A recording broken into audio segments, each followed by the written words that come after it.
Profe, una Sí, pregunta más sí, acerca. sí, te escucho. O sea, ¿no es muy poco práctico que se tenga que limpiar todos los días esa cámara? ¿O no entendí? Mm, O sea, si No, se limpia todos los días. no. Vamos a analizar desde otro punto de vista lo que vos propones. Ah, dale. Sitúate en tiempo y espacio, que fue la aclaración que yo hice. En el año 1952 no había delivery, no había internet, había un horario de trabajo fijo y había un orden en la sociedad que hoy no tenemos. Las cosas se hacían con un tiempo predeterminado y se proyectaba con tiempo. Hoy vos estás proyectando un edificio y detrás tuyo está el departamento de compra de la empresa encargando el hierro que vos todavía no terminaste de calcular. Se están encargando los caños que vos todavía no terminaste de diseñar. Entonces hay un ritmo diferente y ese ritmo se vio reflejado tanto en la forma de vida de las personas como en la alimentación. Y esa alimentación cambió y cambió la tecnología sanitaria en cuanto a los elementos de limpieza. Entonces, si vos tenés hoy un elemento de limpieza como los detergentes que son biodegradables, que ellos mismos cambian la composición de las grasas, eh, tenés materiales que escurren esos productos con un coeficiente de rugosidad mucho menos. Si ustedes vieron, si vieron hidráulica ya, habrán visto que la rugosidad de un caño está dada por un número, el número de Reynolds, que cuanto más grande es el número, mayor rugosidad tiene. Hoy la rugosidad de los caños de PVC que se están haciendo y la rugosidad de los caños de material polimérico, como el PPM, el marrón, tienen un arrastre muy grande. Entonces, ya las pocas grasas que tiene la comida, los restos orgánicos, son más fácilmente arrastrables y más fácilmente digeridos. Entonces, en esas condiciones donde las grasas son disipadas, ya no es necesario un interceptor de grasa. En las condiciones que fue concebido el sistema, sí, porque al no haber tanta red pública, las grasas que llegaban al elemento que vamos a ver ahora, que se llama cámara séptica o tratamiento séptico, las grasas lo que hacen es, en primera instancia, matan las bacterias que vos necesitas que existan para que eso la digestión se pueda producir como primera medida.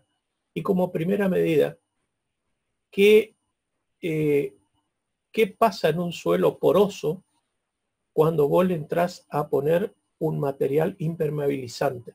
¿Qué pasa en un techo, en una losa, cuando llueve si no tiene impermeabilización? Te va a filtrar agua. Bueno, este es el efecto contrario. Lo que hace la grasa es actúa como un impermeabilizante que impide que el suelo en condiciones naturales pueda drenar el agua que vos querés volcar adentro, sea a través de cualquiera de los elementos que vamos a ver ahora, y eso restringe el uso de tu instalación. Entonces, volviendo al punto, los gases que contaminan en manera excesiva por los olores que desprenden, entonces vos tenés que garantizar que la limpieza se produzca en el día. El tiempo de limpieza es cada 24 horas. No hay posibilidad de extenderlo. Vos lo extendés y pagás las consecuencias vos. Te dije más cosas de las que me preguntaste, no sé si te respondió, te queda claro. Ah, claro. Ahora ¿Sí? sí. Bueno, perfecto. Porque Sí. no me Eh, cerraba que una instalación se tuviera que limpiar todos los días, digamos. O sea, pensé que era poco práctico, pero ahora lo entiendo. no, la verdad que es un castigo lo que vos decís, es cierto, pero era las condiciones de vida de aquel momento, antes sobraba el tiempo. Lamentablemente en este momento también nos sobra un poquito de tiempo, pero no por las mismas cosas. Claro. Seguimos. Bueno, Dale, gracias, profe. nosotros lo que Hago hicimos, una intervención, Osvaldo. sí, Hago una intervención. sí, hágala por favor.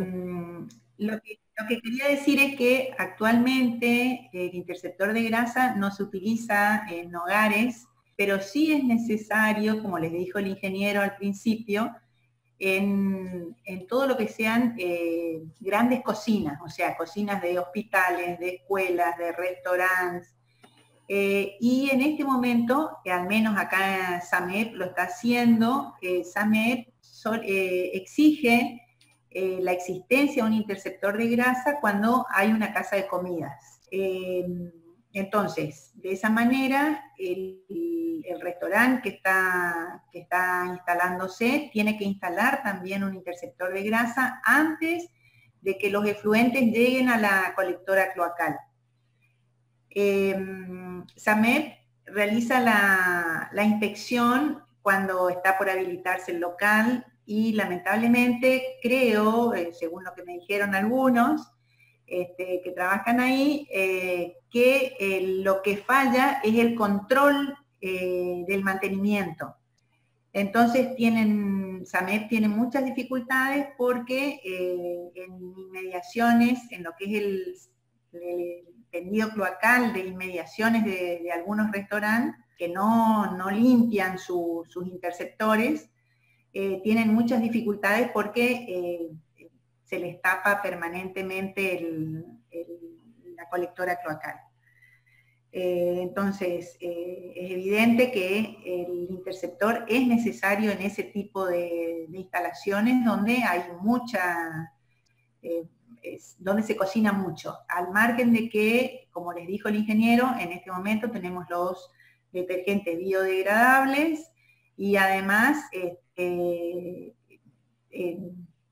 conductores, cañerías que tienen mucha menos rugosidad y todo, pero si el interceptor de grasa no se limpia, las grasas terminan pasando a la colectora y la obstruyen. Entonces, eso hay que tenerlo en cuenta como profesional de cuando se instala un elemento así, hacer mucho hincapié en el mantenimiento del interceptor. Al margen de que es re molesto, como preguntó ese alumno, que no me acuerdo el nombre. Sandoval, sí, es muy molesto, pero hay que hacerlo. Bueno, eso nomás quería contarles una anécdota de SAMEP, de las protestas que tiene SAMEP con los restaurantes. Aclarado el punto, entonces, ¿seguimos? ¿Un sí de alguien, por favor? Profe. Gracias. Dale, sigo. Bueno, hemos logrado el primer punto, que no es totalmente exigible para viviendas, pero sí para cocinas masivas. El siguiente paso es lograr el tratamiento de las aguas residuales interno en el domicilio, para lo cual vamos a trabajar, decíamos recién cuando no se escuchaba, los desechos orgánicos, sanitarios, y excreta tenemos que tratar de depurar en el mayor porcentaje posible, porque después tenemos que conducir a una infiltración en el terreno, ¿sí? Para ello vamos a disponer de dos sistemas. Uno, que es de línea comercial, que es el biodigestor compacto, que se está en este momento con mucha presencia en el mercado imponiendo, por cuestiones prácticas. ¿Dónde está la practicidad? Que yo voy, lo compro, lo coloco y está en funcionamiento dentro de las 48 horas. Ventajas y desventajas, que uno no lo dimensiona perfectamente según su propia demanda. Caso contrario, que con la cámara séptica la hacemos pensando en la cantidad de gente y pensando en las variaciones que podemos tener. El biodigestor viene de medidas estándar. Entonces nosotros vamos a centrarnos en trabajar sobre las cámaras sépticas. Es el elemento principal para el tratamiento en un sistema estático, porque acá se producen todos los fenómenos que nosotros necesitamos para poder volcar el agua al terreno por infiltración. La fabricación de la cámara es in situ, se hacen con materiales tradicionales, dimensiones según la demanda y el destino que le vamos a dar. ¿Cómo se borra esto?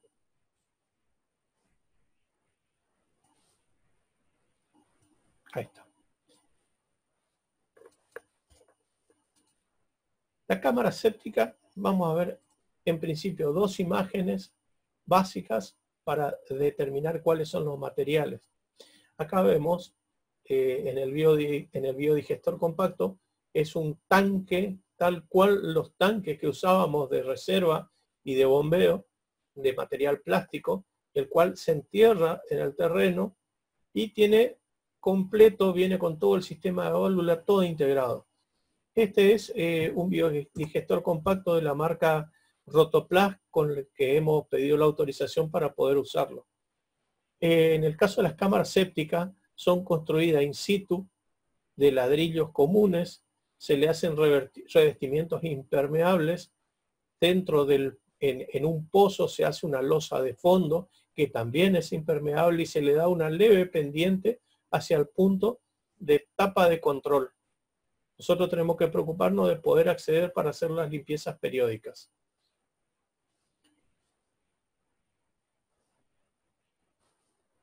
Vamos a ver qué pasa dentro de la cámara séptica.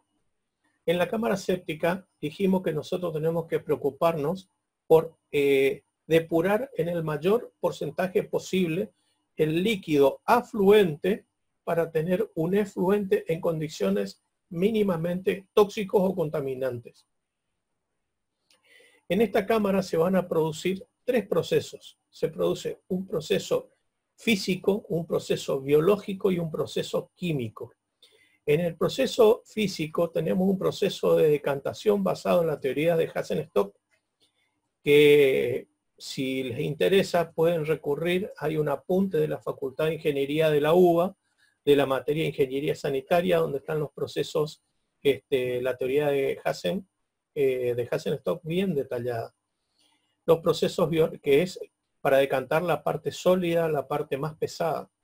Los procesos biológicos que se producen, en el cual tenemos dos zonas bien definidas donde hay bacterias aerobias y bacterias anaerobias que producen un cambio en las condiciones del medio en el cual se encuentran, y los procesos químicos, que son procesos por acción de bacterias presentes que van limpiando el líquido y clarificándolo y reconvirtiendo el material orgánico en sales disueltas en el líquido, mermando dentro de un ambiente, sí, dentro de un ambiente cargado de agentes patógenos que van a parte de todo esto que no se termine en el proceso, va a ir con el líquido a infiltrarse al suelo, pero tenemos que ir con el menor porcentaje posible. Ya vamos a ver bien el detalle paso a paso. Entonces, consiste en un proceso que va a durar 24 horas. ¿Por qué proyectamos para 24 horas? Recuerden esta sigla.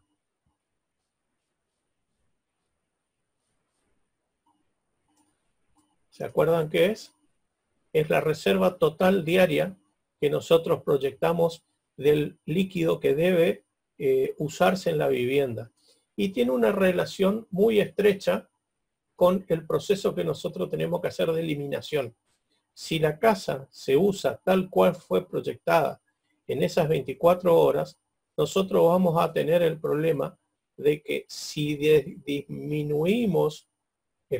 si aumentamos el periodo en el cual tiene que realizarse el proceso, la cámara séptica puede verse desbordada y volcar directamente el producto interno de la cámara séptica sin ningún tipo de tratamiento a los elementos de infiltración, contaminando en forma plena el medio al cual se infiltran. Y ese medio es el medio ambiente que tiene contacto con nosotros. En ese proceso biológico se produce un proceso de putrefacción y de digestión por parte de las bacterias, que son las que van a generar los residuos que se van a recombinar con las aguas del líquido no clarificado, generando sales solubles en el lodo, barros y gases de la putrefacción. Las materias livianas van a entrar en flotación formando la costra, también llamada sombrero, que por una cuestión de densidad flota y forma una tapa, entre comillas, muy dura, que va a generar, trabajar como elemento de división de dos ambientes. Va a dividir la cámara, ahora lo vamos a ver en el otro gráfico bien, pero se genera una tapa y tenemos un ambiente de gases y un ambiente de líquidos. ¿Sí? Esta cámara no debe llevar ventilación. Imagínense que acá nosotros tenemos elementos, bacterias aerobias. Si tuviéramos una circulación muy plena de aire, las bacterias se irían y el proceso de digestión de la costra por el lado superior no se podría realizar. Entonces, necesitamos... Apareció una raya que yo no la hice acá. Acaba de aparecer. Seguimos con compañía. Entonces, facilitando por la acción, ya lo dijimos, no debe llevar ventilación. Las medidas se calculan 200 litros por persona por día hasta un volumen de 200 litros por persona por día. El volumen mínimo es de 1500 litros.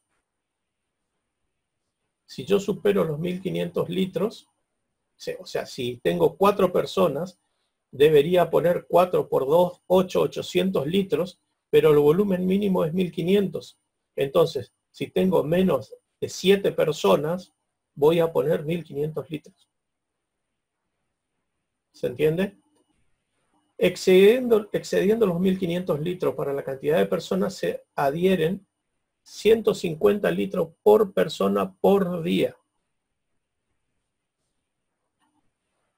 Las relaciones para que se cumpla efectivamente la ley de Stokes-Hazen, necesitamos que sea de forma rectangular y de relación 2:1. Es decir, si el lado A, el lado más largo, mide 2 metros, el ancho va a tener que medir 1 metro. Y la altura útil, para que funcione bien la decantación, tiene que estar entre 80 y 1,60 m. Y esa altura útil incluye líquido y el espesor de la costra o espuma. ¿Sí? Hay una... Bueno, en la explicación siguiente les comento.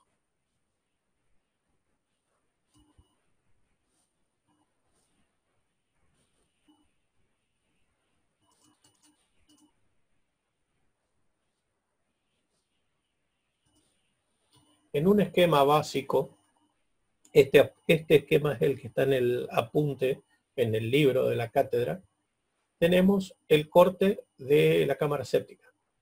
La cámara séptica vemos que las paredes son de ladrillo, el fondo de hormigón con una pendiente del 5% hacia la salida, hacia la entrada, perdón, hacia la entrada.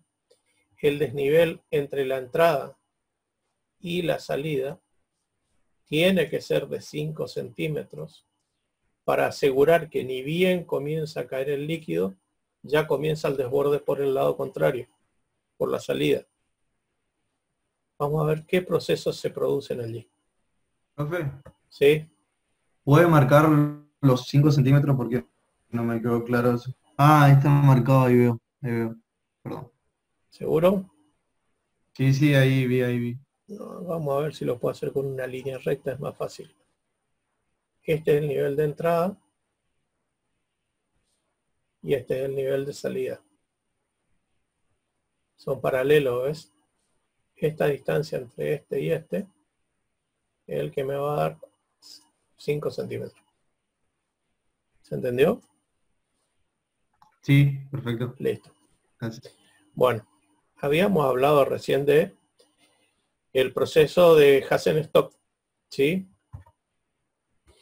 Atrás solapamos el gráfico que está en la teoría que yo le mencioné de sedimentación, en el cual se manifiesta el cambio de velocidad de la partícula, porque en un medio acuoso en el cual va perdiendo velocidad, una partícula que viene por acá y va perdiendo velocidad, la acción de la gravedad o el peso propio de la partícula gana preponderancia y comienza a descender. ¿Sí? Eso está basado en la viscosidad, o sea, ¿por qué eso? El resultado de la viscosidad cinemática, la viscosidad del fluido y la acción cinemática que se produce en la partícula. ¿Sí? Entonces, ese es el proceso de sedimentación. Entonces, ¿qué va a pasar? Va a ingresar el líquido que viene del interior de la vivienda, se va a producir la sedimentación, se va a producir la elevación de las materias livianas, y acá en el medio, donde están las bacterias, acá tenemos la costra que separa el medio líquido del medio gaseoso. Tenemos bacterias anaerobias y bacterias aerobias. Estas bacterias se van a encargar de digerir desde arriba la costra, generando gases que son arrastrados. Estas bacterias aerobias son las que van a capturar, por un lado, la materia orgánica que viene en suspensión a dos aguas, o sea, vienen en una flotación intermedia, la van digiriendo, los gases de esa digestión se elevan, estallando contra la costra, rompiéndola, y esas partículas vuelven a bajar y vuelven a ser atacadas en el medio acuoso. Aquellas que se depositan son comidas y, generando gases, son elevadas, parte del barro hacia arriba, siendo atacadas en el medio o formando parte de la costra si llegaran hasta arriba. O sea, es un proceso reiterativo de subida, digestión, restos bajan, se atacan abajo, de tal manera que se van formando e incorporando químicamente se van generando sales en disolución dentro del medio acuoso. Esas sales en digestión, diluidas, son las que van a ser arrastradas después hacia la filtración al suelo. Es necesario que el líquido tenga una capacidad de contenido de oxígeno para poder generar todo este proceso. Esa demanda de oxígeno necesaria es la demanda biológica de oxígeno, que se escribe DOB por el inglés, y que se analiza mucho cuando se habla de plantas de tratamiento de líquidos cloacales en ingeniería sanitaria más adelante. A nosotros ahora nos interesa lo que pasa aquí adentro. En este momento, en esta situación, ¿a alguien le quedó alguna duda de este proceso? Falta incorporar algunos detalles. Sigo. ¿Qué puedo volcar y qué no puedo volcar dentro de la cámara séptica? La cámara séptica es una planta de tratamiento para residuos orgánicos. Entonces, esto... se habilitó el micrófono. Sí, te escucho. Sí. Bueno, es para ambientes no industriales. ¿Qué quiere decir eso? Si por alguna situación yo hiciera un lavado en una pileta de mi casa, en el lavadero, por decir algo, se me ocurre lavar los pinceles que usé con pintura sintética, y le pongo algún diluyente o le pongo soda cáustica y vuelco, esa soda cáustica que ingresa mata la flora bacterial que hay dentro del ambiente acuoso y corta todo el proceso. Esa cámara va a dejar de funcionar y va a comenzar a salir el líquido no clarificado con el 100% de la toxicidad al aporte al medio ambiente. Entonces, no es recomendado para industrias. Sí es recomendado para viviendas y para planes de vivienda. De hecho, las cámaras sépticas de gran tamaño pueden ser usadas hasta 100 viviendas. Tamaños mayores requieren de otros tratamientos más grandes, equipos más grandes, como el tanque IMOF, que nosotros no lo vamos a ver, pero se lo menciono. Y para ya situaciones de ciudades, se usan las plantas de tratamiento. Profe, ¿y la lavandina? Lavandina diluida. Vos no, la lavandina pura no la usás. Claro, Sí, gracias. vos no usás lavandina pura cuando lavas tu ropa. O sea, a menos que quieras que quede en blanca. Cuando limpias el baño de igual y manera, sí, tiras pero por ahí. sí, tenés razón. De igual manera, la disolución genera está muy disipada en la cantidad de agua que usas. Podés hacer una carga inicial que tenga un volumen importante de hipoclorito de sodio, que no va a estar por arriba de los 65 gramos. Es más, no va a estar por arriba de los 20, porque la lavandina que vos compras hoy en tacho amarillo viene de 20-25 gramos de cloro por litro. Leíste eso, ¿no es cierto?, en la etiqueta. La blanca, Sí. La que dicen concentrada, es la 60 gramos, de 60-65 gramos de hipoclorito por litro. Y esa era la vieja lavandina. La actual, vos imaginate que vos diluís en un balde, ponele media taza de hipoclorito de sodio por litro, 20 por litro. Estamos hablando que en el litro de lavandina hay 20 miligramos. Cuando vos diluiste eso en un tacho de 20 litros, de 15 litros, que son los baldes para baldear, vos estás llevando esa taza a menos de 1,5 miligramos por litro. Menos tal vez.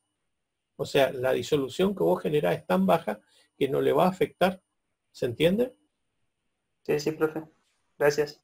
No, por favor. Seguimos. Bueno, Sí. todo ese líquido que entra llega hasta la costra en altura.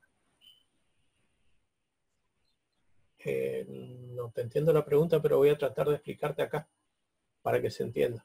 ¿Sí? Bien. Dame un minutito. ¿Quién me preguntó? Tate. ¿Cristian? Ah, Tate. Bueno.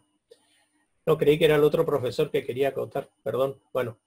Y la pregunta que él me hace es si la altura H llega hasta la costra. La altura H incluye a la costra. ¿Por qué? Porque mi altura útil debe ser capaz de incluir a todo ese volumen de costra que se va a generar, al volumen del líquido que yo tengo que asegurar que está, y medido a la mitad del tramo. Recuerden que esto tiene una pendiente del 5% adentro. Entonces tengo que medir en la mitad. Es una altura promedio. Yo acá tengo que meter un volumen de líquido y ese volumen está en función de 3 medidas. El ancho, el largo y el H útil, que es la profundidad. ¿Sí?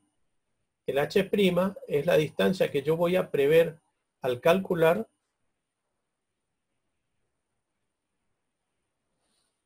ahora ya explico eso, ya explico. La altura H' es la que yo tengo que adicionarle a la altura útil para tener la altura total interna de la cámara. Habitualmente son 30 centímetros más un mínimo de 30 centímetros de profundidad más el espesor de la tapa, que suele ser tapas de hormigón elaboradas in situ. ¿Hasta ahí me siguen? Las paredes son hechas de ladrillo común. El revestimiento interior y con mortero de cemento 1-2. ¿Qué quiere decir esto? 1 de arena, de cemento, 2 de arena mediana, con el fin de que esto sea lo más duro posible y lo más, la mezcla no sea atacable al tener cal. Al tener cemento es más rígida y aguanta más el agua si es que hubiera filtración. El interior se hace con un mortero impermeable de cemento para generar una pileta, mal dicho, pero es así, que nada de acá salga y me afecte al medio circundante. El ingreso que se hace por un caño con doble acodado y la salida de la misma manera, la vamos a hacer